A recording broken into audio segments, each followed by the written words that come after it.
This will be part one of a two-part lecture on what is art.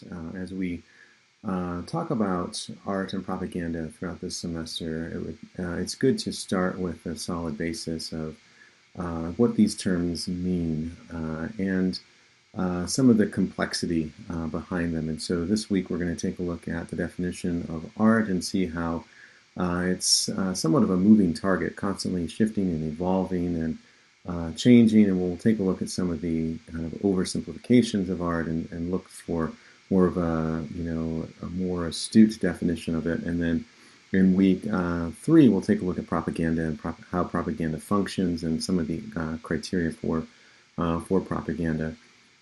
So that will establish a basis for our understanding as we start to analyze art and propaganda of the 20th and 21st centuries.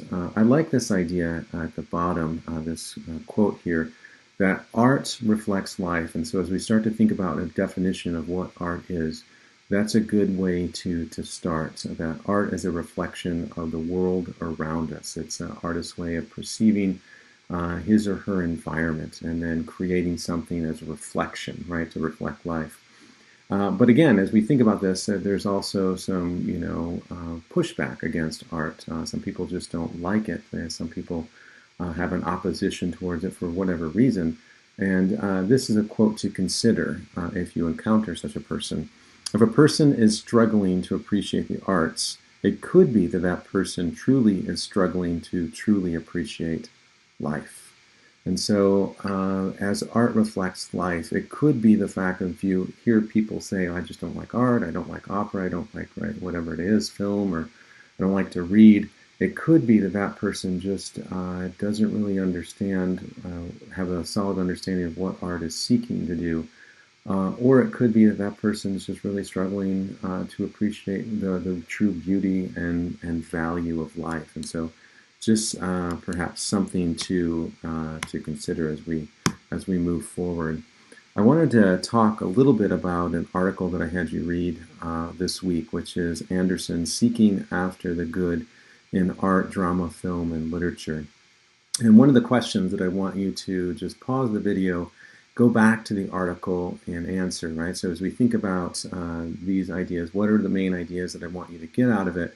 These are three major ideas that I would like you to understand. And so if you don't know the answer to them, I strongly recommend that you go back. And as you're taking notes to the lectures, I would like you to jot down just for future reference as you come back in, week 4 or 5 when you're, studying for the exam. You'll have it in your notes to go back to and see what are the major points that I want you to get out of the article. The first point that I want you to get out is how Aristotle distinguishes between entertainment and education. Right? As we think about the last lecture that I posted, the introduction, we talked a lot about what education is and what the typical view of education is. And I talked to you about decoding some of the propaganda of education to get at the sense of what truly should we be looking for, what should we truly be looking to get out of an education. And then the second point that I would like you to jot down and to think about would be, according to Aristotle, why is education associated with pain? And why should we push through this pain, right? As we generally tend to think about pain, it's a negative thing. But Aristotle, kind of a classicist, sees virtue in pain, sees virtue in pushing through the pain.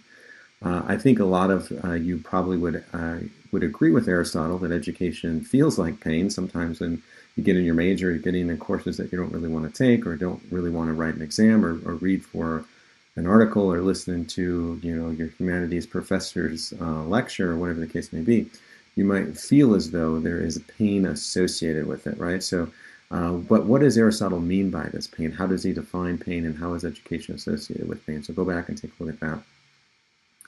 And the last point that I wanted you to get out of Anderson's article is, how does he define good art? Part of the article deals with education, something that we talked about in the introductory lecture, but also is a bridge that leads us into a discussion on what is art. And so he gives us some good criteria to consider as we think about what art is. I've already talked about one criteria that we could consider for art that it is a reflection of life. He also provides a couple other things to consider as you start to refine your own definition of art that will help guide your own studies as we go throughout this semester. So as we think about this idea of entertainment versus education, right? One is appealing to the body, one is appealing to the mind, and thinking about the idea of education being painful, right? As we think about this, and maybe a metaphor to consider would be that of food, right? If you see a buffet of food laid out before you, and you were only going to eat the desserts, the cookies and the ice cream and the brownies, how is that going to be? What's the effect that's going to have on you as you look towards the future, right? As you think about, a couple hours later, think about tomorrow, how are you going to feel? And if you continue to do those behaviors, how is that going to affect you, in a year or 2, 3 years, 10 years down the road, right? What's going to be the long-term effect of those decisions that you're making, right? So as we think about that, as we think about our entertainment versus education, what is it that we want to get out of our own future? And this relates back to a quote that I read with you on the previous lecture about Bell Hooks, where she talks about the differences between students at Harlem versus students at Yale.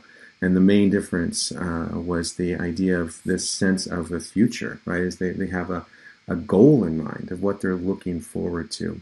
And how that relates to, I want you to think about how that might relate to art and the differences between art and entertainment. One of the criteria that Anderson suggests is that art should be inspirational and uplifting. And I want you to think about what those terms mean. What does he mean by those terms, right? What does he mean for something to be inspirational and uplifting? Does that mean that only good artists are members of the church? Does that mean only good art deals with some type of scriptural reference? What does it mean to be inspirational and uplifting? And we're going to take a look at how artists kind of use that as a framework for their art throughout the semester, but it's not necessarily so cut and dry as we initially think it is. As we think about differences between entertainment and art / education, and in connection with Anderson's article, something to consider, right? You have Dan Brown on the left, who is widely a bestseller today. He's wrote the ultra-popular Da Vinci Code and several others that follow the journeys of Robert Langdon. And then over on the right-hand side, you have Shakespeare, right? So thinking about this in terms of what choices are we making, why do people tend to gravitate more towards a Dan Brown novel versus reading a Shakespeare play, right? What is Dan Brown appealing to versus what is Shakespeare appealing to? And it's not that Dan Brown's works aren't necessarily, they're not only appealing to the body. There might be some appeals to the mind, but what are you getting out of a Dan Brown novel versus reading a Shakespeare play, right? What is the pain associated with reading the Shakespeare, and is there growth within that? And similar ideas, we take a look at music, right? The differences between maybe listening to Mozart or a contemporary artist like Jay-Z, right? And it's not as though listening to Jay-Z is entirely bad, but the question is, if we're only listening to pop art like Jay-Z, and we're not balancing that with something that's going to push, going to challenge us, then maybe we're limiting our sense of the future as we look forward to what do we want out of ourselves, who do we want to become. Similar ideas as we think about the movie choices, think about art and what is art seeking to do, what is it appealing to, right? As we take a look at film, some films appeal more to the body and some films appeal more to the mind. And as we think about the Avengers, there's a lot of explosions and wars and a lot of, gorgeous cinematography to look at, but is that necessarily appealing to the mind? Is there a lot of philosophical elements that are emerging that are going to get us to think about who am I, why am I here, right? How do I better myself? And it's not as though the film doesn't have, some intellectual ideas that we could take a look at, but what's it mainly seeking to do? What's the driving force behind it versus a film which is generally considered one of the best films of all time, vertigo, right? It has a different way, a different feel to it. Where you take a look at the shots are going to be different. They're going to be longer. They're going to be more of a slower pace to the film, but it's getting us to really think about something about the human condition, right? Our perceptions of it. And so the differences between what art seeks to do, what education seeks to do, versus what entertainment seeks to do. And so as we think about those ideas, I wanted to share a couple of quotes with you. The first one comes from David Starr Jordan, who is a former president of Stanford, and he said the following. He said, to be vulgar. And he's going to use this term vulgarity in a different way than we generally think of, right? When we think of vulgarity today, particularly within the church, we think of someone's language or someone's behavior, and he's going to give us a different context to this. He says to be vulgar is to do that which is not the best of its kind. It is to do poor things in poor ways, and to be satisfied with that. It is vulgar to wear dirty linen when one is not engaged in dirty work. It is vulgar to like poor music, to read weak books, to feed on sensational newspapers, to find amusement in trashy novels, to enjoy vulgar theaters, to find pleasure in cheap jokes. And so as we think about like what are our behaviors, what are we choosing to do, how are we filling our time, right? Are we filling our time with only, binge watching things on Netflix? Or are we seeking to stretch ourselves, seeking to grow? And it's not as though we can't have those moments of, downtime. But if that's all we're doing, right, what are we really getting out of it? What kind of growth are we being able to develop? And then this one I wanted to share with you by Elder Callister, who says, your Father in heaven has sent you away from his presence to have experiences you would not have had in your heavenly home, all in preparation for the conferral of a kingdom. He doesn't want you to lose your vision. You are children of an exalted being. You are foreordained to preside as kings and queens.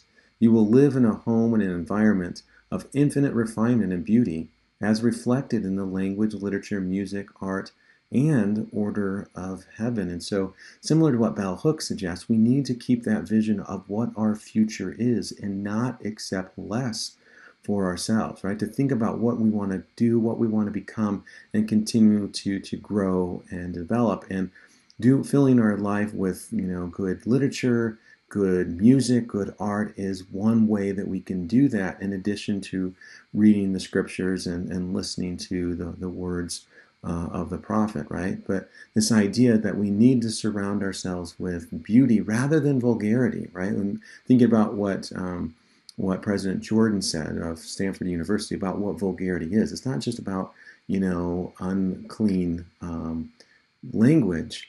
It's about doing things that are less than what we should be doing, right? And then Elder Callister continues on. He says, I close with the words of President Young. Let us show to the world that we have talent and taste, and prove to the heavens that our minds are set on beauty and true excellence, so that we can become worthy to enjoy the society of angels. And so as we think about what art is, right? Art is about reflecting life. Art is about, the ideas of representing beauty. It's about a refinement. It's about educating us, creating awareness. And so these are some of the things that we can think about. I wanted to share with you a short film entitled Goodbye, Mr. Snuggles. And once you watch this, you will probably never forget it. It's kind of an interesting film. I'll talk a little bit about that. But just to frame this, think about the differences between what is art and what is education, and how that pertains to Anderson's article that I had you read.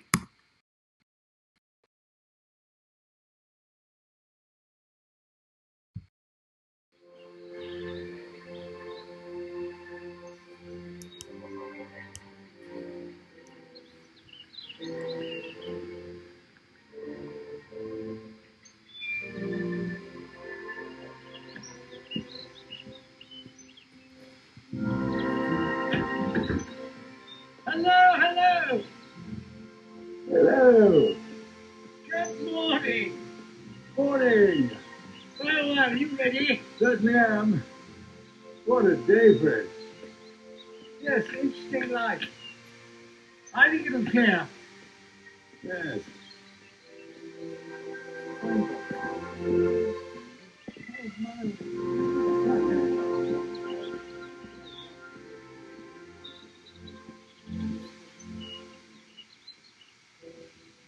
Look,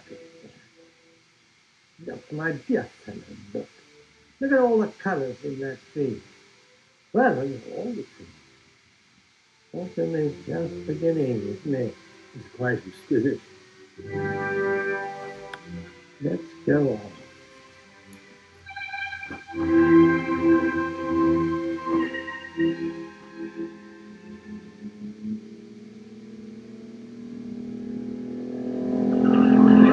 That's it. Hot cook, you know. She really knows what she's about when it comes to puddings. Especially crumbles. Mind you, she does also make a superb blancmange.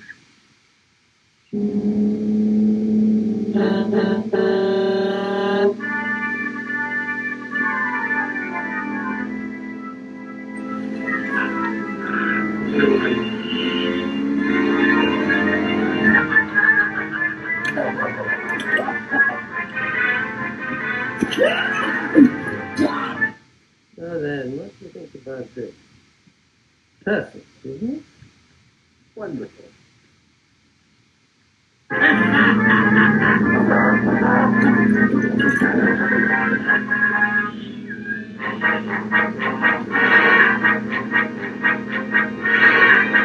Watercolors today? No. Oil.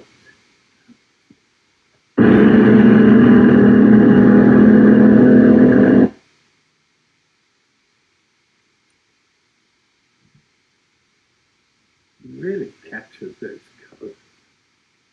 Fabulous brush stroke. Thank you.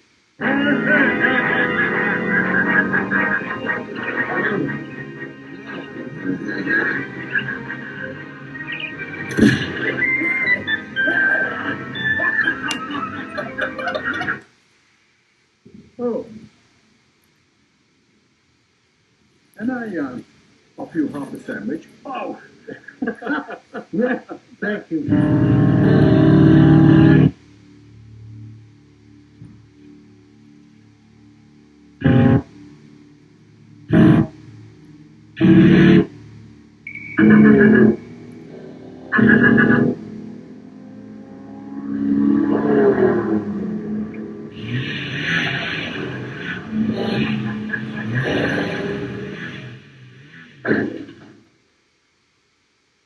Is that the police?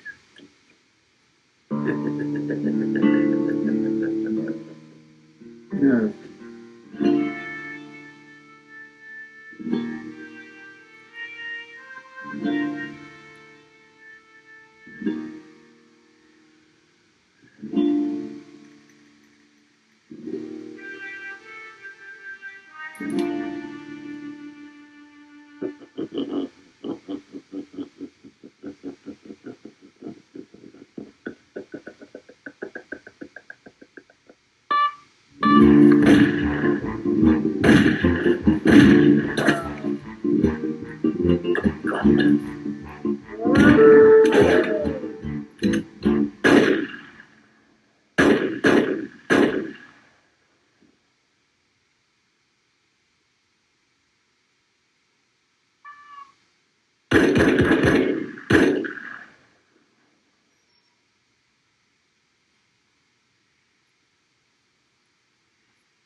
Okay, I hope you enjoyed that.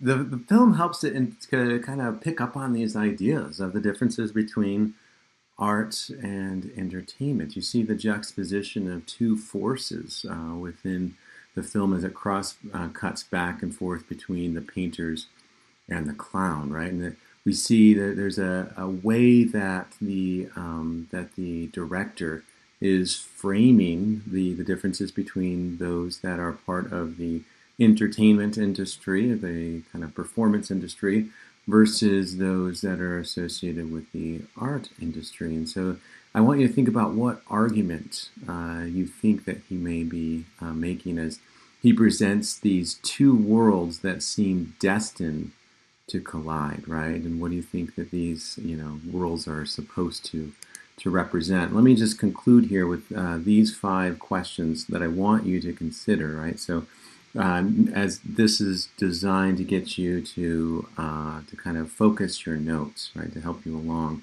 I want you to think about what is the mood of the film prior to the clown's entrance, right? And how does the clown change the mood of the film, right? This idea of peacefulness, serenity, right?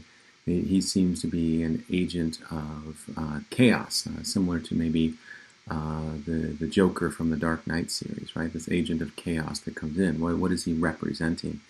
How does the film present two worlds that seem destined to collide? What do you think that these two contrasting worlds may represent? I gave you a possibility to think about. There might be others that you could consider.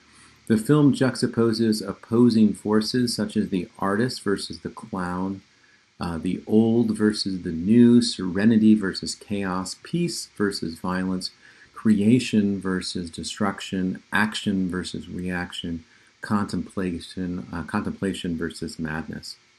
With this in mind, I can't speak. What do you think the argument of the film is? How come we have these opposing forces that are constantly in conflict? What is the viewer to learn from these opposing forces? And so that's something I want you to get used to doing, right? Not just watching a film like, Goodbye, Mr. Snuggles or something and just saying, that was interesting. I want you to think about what is the argument, right? Every artist, every director, every musician has a purpose for creating his or her art. What's the purpose? And so that's part of the analysis, digging deeper. What are we supposed to get out of this? What's the moral? What's the message of this? You have two types of art forms presented in the film, the painter and the entertainer. Why do you think they conflict? And thinking about this in terms of Anderson's article, why is it that that art is opposed to entertainment?